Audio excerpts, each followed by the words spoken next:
Mes chers amis, vous vous êtes étonnés de ce silence.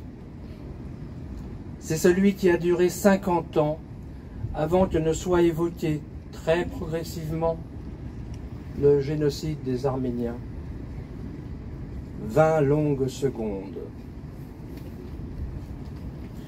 Au nom de l'association culturelle Agora-Arménie du Pays Basque, que j'ai l'honneur de représenter, je remercie la ville de Biarritz, son maire, Maïdera Rostedi, et l'ensemble du conseil municipal d'avoir laissé en partage un petit bout d'Arménie dans cet espace sacré. Le monument aux morts de Biarritz, symbole des sacrifices consentis à la pérennité de l'humanité. Notre association et tous les amis présents sont fiers d'accueillir Madame l'ambassadrice d'Arménie en France, Asmik Tolmadjian, accompagnée du premier secrétaire de l'ambassade, M. Aïk Chemchian. Elle nous fait l'honneur de sa présence chaleureuse, qui confirme et renforce l'amitié indéfectible de nos deux pays, frères et sœurs.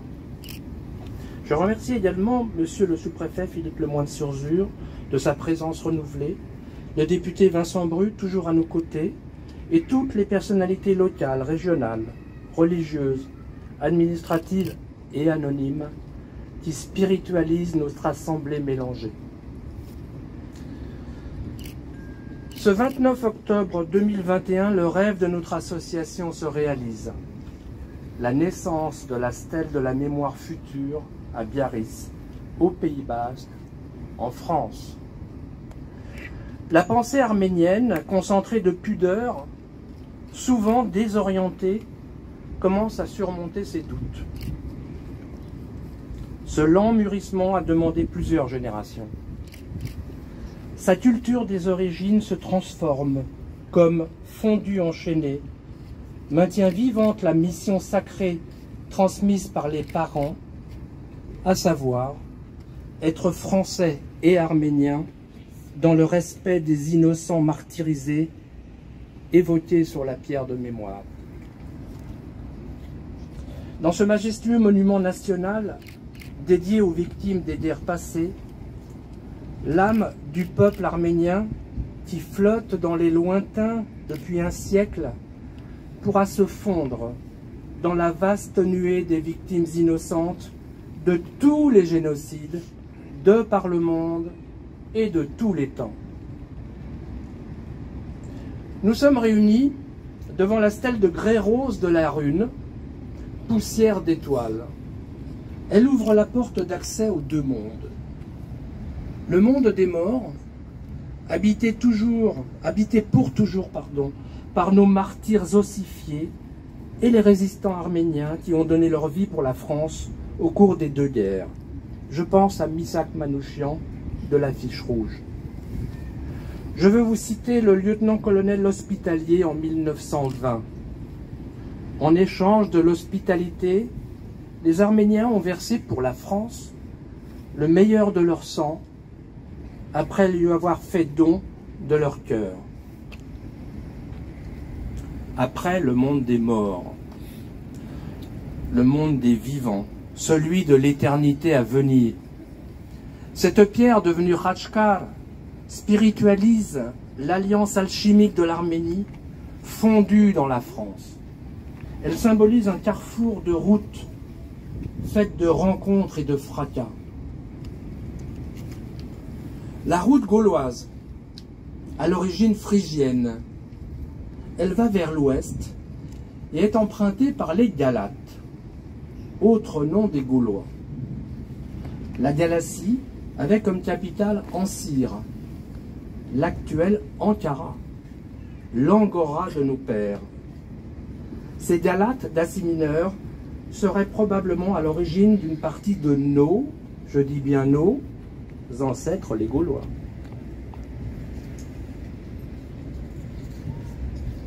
La deuxième route évoquée sur cette stèle est basque. Elle abrite la grande tribu euskadienne à la fierté, au courage et à la force légendaire. Et le hasard, mais est-ce le hasard, veut que de très nombreux vocables et personnages légendaires soit de parenté arménienne. Un exemple parlant, Our et Tchour signifie l'eau. La croix basque, le laobourou, est symbole d'éternel retour à la ressemblance de la croix d'éternité arménienne. La troisième route arménienne, itinéraire forcé, de longs cortèges familiaux dans les déserts, tous suivaient leur propre cercueil funèbre. C'étaient des morts vivants. De nombreuses pages du livre de l'histoire arménienne sont noircies d'églises bondées et enflammées, et rougies des stigmates qui suintent des corps innocents, titubant sur un chemin de croix définitif. Ce jour est à marquer d'une pierre rose, mais sombre. Une pensée lancinante me tourmente. Comment comprendre que le peuple rescapé et expulsé de ces terres millénaires ait pu supporter dignement une telle humiliation? Humiliation pour mes parents, comme pour leurs amis, de se retrouver jeunes adultes dans la misère absolue au cœur des années folles. La langue inconnue, les mœurs orientales décalées, la honte présente dans les requêtes, les demandes timides, les remboursements médicaux à solliciter, les formulaires à remplir. Ah, la nationalité du père. Humiliation de ne jamais entendre le mot arménien pendant la traversée silencieuse de 5 décennies, jalonnée d'interdits ou de recommandations familiales. Malaise des enfants, devenant les parents de leurs parents désemparés. Dans le grand livre d'histoire de France, on recherchait vainement la mention de l'existence d'un pays oublié et de ses habitants. Rien, jamais rien. Nous étions transparents, c'est-à-dire nous traversions nos parents comme s'ils étaient des fantômes. Aucune mention d'un génocide de la Première Guerre mondiale. Nous n'étions même pas un détail de l'histoire. Comment allions-nous réexister, nous qui apprenions pourtant par nos parents que le peuple arménien était le premier peuple chrétien depuis l'an 301 et qui n'a pas réagi à la question terrible? Mais vous, les Arméniens, vous êtes musulmans? Nous ne savions répondre clairement. Les questions restaient sans réponse. Nous étions des invisibles. Cette longue tranche de vie vécue par nombre d'entre nous ressemble à une mémoire en lambeaux, tissu effiloché, élimé, troué, qu'il nous faut raccommoder encore et toujours. Heureusement, il existe depuis 30 ans un pays qui s'appelle République d'Arménie. Je salue encore une fois son ambassadrice et son premier secrétaire, qui viennent constater notre volonté farouche de ne jamais renoncer à diffuser les valeurs arméniennes à travers sa culture. Cette Arménie revivifiée a vu hélas sa naissance, enténébrée par le tremblement de terre meurtrier de 1988. Le retour au pays du Haut-Karabakh a été un espoir de courte durée. La guerre de septembre a montré la difficulté à être entouré de nations belliqueuses. Dans ce monde sans boussole, notre identité constante est l'âme arménienne. Elle est le seul passeport sans délai de validité et renouvelable à l'infini. Pour illustrer ce propos, laissez-moi vous citer William Saroyan, poète arménien, dans son livre « Mon nom est Aram ». Je voudrais savoir quelle force au monde peut détruire cette race, cette petite tribu de gens sans importance, dont l'histoire est terminée, dont les guerres ont été perdues, dont les structures se sont écroulées, dont la littérature n'est plus lue, la musique n'est plus écoutée, et dont les prières ne sont plus exaucées. Allez-y, détruisez l'Arménie, voyez si vous pouvez le faire. Envoyez-les dans le désert, laissez-les sans pain ni eau, brûlez leurs maisons et leurs églises. Voyez alors s'ils ne riront pas de nouveau, voyez s'ils ne chanteront ni ne prieront de nouveau. car il suffit que deux d'entre eux se rencontrent n'importe où pour qu'ils créent une nouvelle Arménie. Mais cette mémoire humiliée évoquée précédemment devient par résilience la marche palière menant aux étages futurs.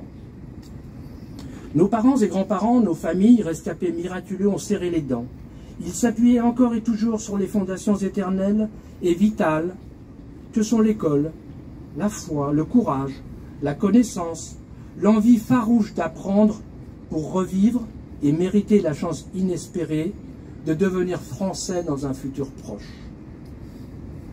Ce futur, nous le vivons aujourd'hui à Biarritz, devant ce bloc de poussière d'étoiles qui porte gravée l'âme vibrante de toutes les souffrances innocentes.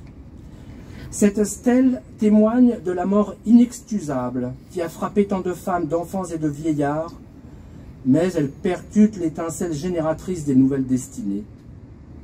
Devant ce menhir, je vous invite à être religieux dans le sens initial du mot qui relie les hommes.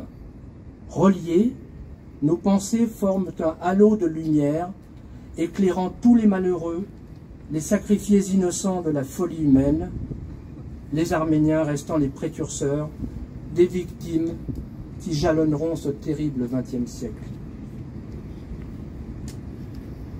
Depuis un siècle, les morts gouvernent les vivants. Cette mémoire douloureuse qui imprègne nos consciences, nos vies, et aussi celle inconsciente de nos enfants, doit laisser place progressivement à un futur régénérant. La mémoire future nous engage à écrire les pages d'un livre nouveau. Ces chapitres nous rappelleront notre mission originelle, accepter et dépasser la difficulté, être les messagers transmetteurs des valeurs humaines universelles, engager le dialogue avec les bourreaux pour sortir un jour, qui sait, de ce cauchemar indicible. Cette stèle peut être le symbole d'une mémoire de sang qui se transforme miraculeusement en source d'eau claire. Pour finir, laissez-moi vous poser une question. Si Gandhi avait été arménien, qu'aurait-il fait en 1915? Menk Hayenk, Menk Fransatsi Yenk, Is Menk Bask Yenk. Traduit, nous sommes arméniens, nous sommes français et nous sommes basques. Je vous remercie.